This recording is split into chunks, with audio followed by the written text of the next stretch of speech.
সুপ্রভাত। আমার দর্শক বন্ধুদেরকে সুপ্রভাত জানিয়ে আজকে আমি আমার ভিডিওটি শুরু করছি। আজ আমি আপনাদের সামনে একটা নতুন ধরনের রেসিপি নিয়ে হাজির হয়েছি। সেটি হচ্ছে মোরালা মাছের রেসিপি। এই রেসিপিটি আমার মা দিদিমার কাছ থেকে শেখা। তো দর্শক বন্ধুরা সঙ্গে থাকুন, দেখতে থাকুন আমি কেমনভাবে এই মোরালা মাছের রেসিপিটি তৈরি করছি।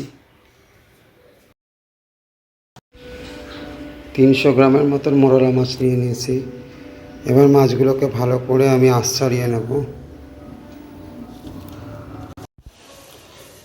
এখানে আমি সবগুলো মাছের আঁশ ছাড়িয়ে ভালো করে আমি কেটে নিয়েছি। এই যে আঁশগুলো, আর এই চামচটা দিয়ে আমি আঁশগুলো ছাড়িয়েছি। আমি এক হাতে ভিডিওটা করছি। এবার আমি মাছগুলোকে ভালো করে ধুয়ে নেব।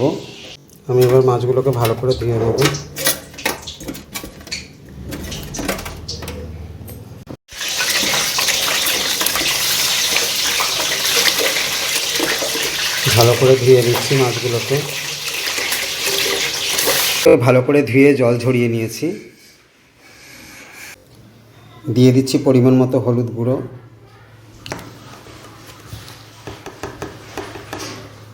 লবণ, ভালো করে মেখে নেব।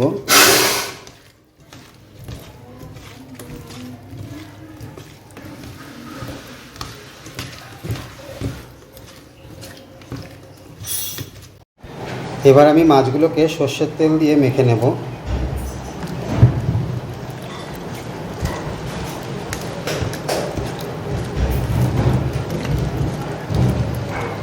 এবার এর মধ্যে দিয়ে দিচ্ছি একটা বড় সাইজের পেঁয়াজ কুচোনো, দিয়ে দিচ্ছি টমেটো কুচি। একটা বড় সাইজের টমেটোর হাফটা আমি দিয়েছি। আদা গ্রেট করে নিয়েছি, লঙ্কা চিড়ে নিয়েছি, 3 থেকে 4টে লঙ্কা দিয়েছি। লঙ্কার গুঁড়ো যে যেমন ঝাল খায় সেই পরিমাণে দিতে হবে। জিরার গুঁড়ো স্বাদ মতো দিতে হবে। ধনের গুঁড়ো সব কিছুই স্বাদ মতো দিয়ে দিয়েছি। দিয়ে দিচ্ছি স্বাদ মতো লবণ, দিয়ে দিচ্ছি হলুদ গুঁড়ো। আগে একটু হলুদ গুঁড়ো দিয়েছিলাম, আবার দিয়ে দিলাম। পরে আর হলুদ গুঁড়ো দেবো না, একেবারেই দিয়ে দিয়েছি। সব কিছু ভালো করে মেখে নিচ্ছি।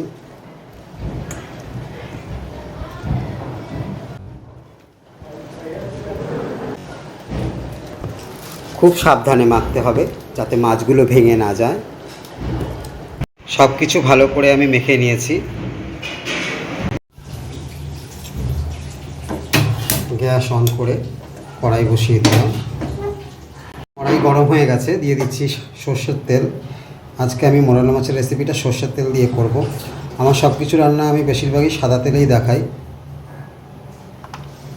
পরিমাণ মতো দিয়ে দিলাম সর্ষের তেল। তেল গরম হয়ে গেছে, দিয়ে দিচ্ছি হাফ চা চামচ কালো জিরে, 4টে কাঁচা লঙ্কা দিয়ে নিয়েছি। এবার এর মধ্যে মেখে রেখেছিলাম সমস্ত কিছু। এবার মাছগুলো দিয়ে দিচ্ছি, ভালো করে নেড়ে চেড়ে নিচ্ছি।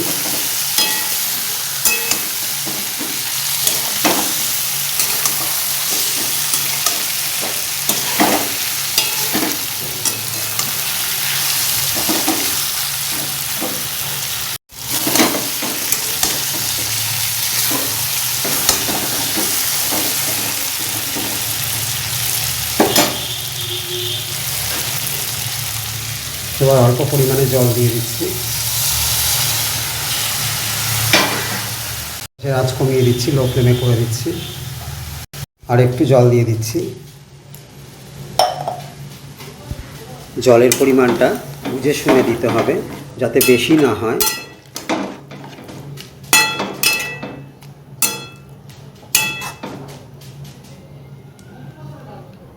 এবার 10 থেকে 15 মিনিটের মতন রান্না হতে দেব। ঢেকে দিচ্ছি।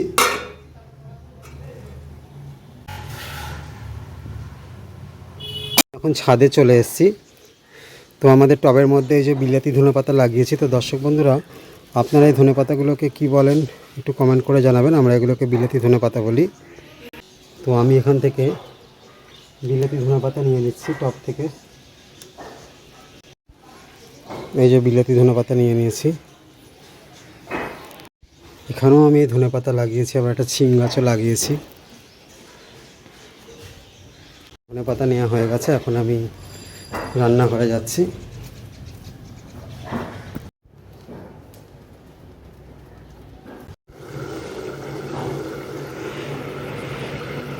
দশ থেকে 15 মিনিট পরে আমি ঢাকনাটা তুলে এবার দেখছি।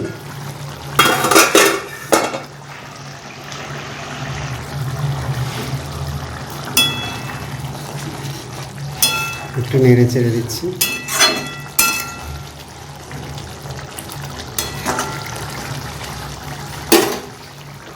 আবারও একটু ঢেকে দিচ্ছি। এবার আমি এই ধনেপাতাগুলোকে ভালো করে ধুয়ে কুচিয়ে নেব। 2 মিনিট পরে ফিরে আসলাম। এবার একটু হালকা করে নেড়ে চেড়ে দিচ্ছি।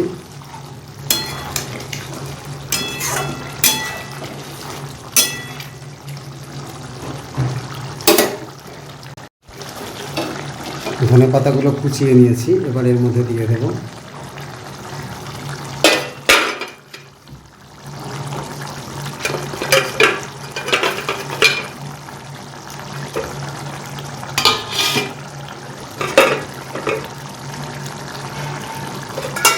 আবার ঢেকে দিলাম।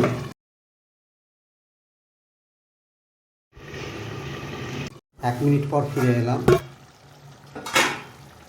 খুব সুন্দর একটা স্মেল বেরোচ্ছে, একটু নেড়ে চেড়ে নিচ্ছি হালকা করে।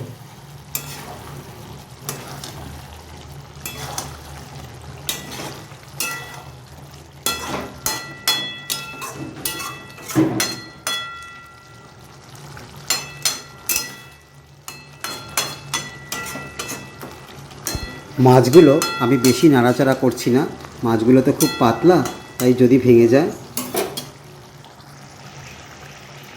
আমার মা, আমার দিদিমা ঠিক এরকমভাবে রান্না করতেন, আমি ওনাদের কাছ থেকেই শিখেছি, তবে কোনোদিনও করিনি, এই প্রথম করলাম আমি। তো ছোটোবেলা দেখতাম আমার মা দিদিমারা এরকমভাবে রান্না করতেন, তো আমি মাকে বলতাম, মা এই মোরালা মাছের এই রেসিপিটা করো, দিদিমাকেও বলতাম। কিন্তু আমার আইডিয়া করে আমি করেছি, ওনারা যখন রান্না করতেন তখন আমি দাঁড়িয়ে দাঁড়িয়ে দেখতাম।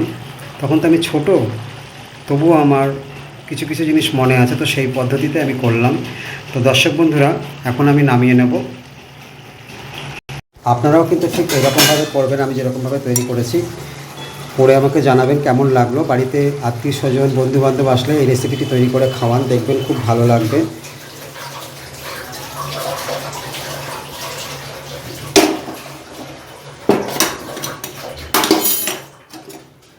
আমাকে কিন্তু কমেন্ট করে জানাবেন আপনাদের কাছে আমার এই মোরালা মাছের রেসিপিটি কেমন লেগেছে। এখন পরিবেশনের পালা।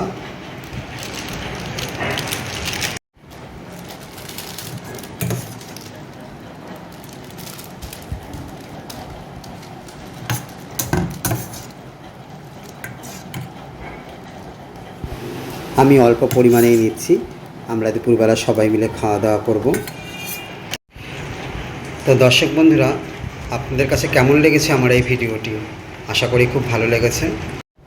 আজকের মতো তাহলে আসি, আবার আসবো আপনাদের সামনে নতুন নতুন ভিডিও। আপনারা সবাই ভালো থাকুন, সুস্থ থাকুন। আমিও অপেক্ষায় রইলাম, আপনারাও আমার সঙ্গে অপেক্ষায় থাকুন। নমস্কার।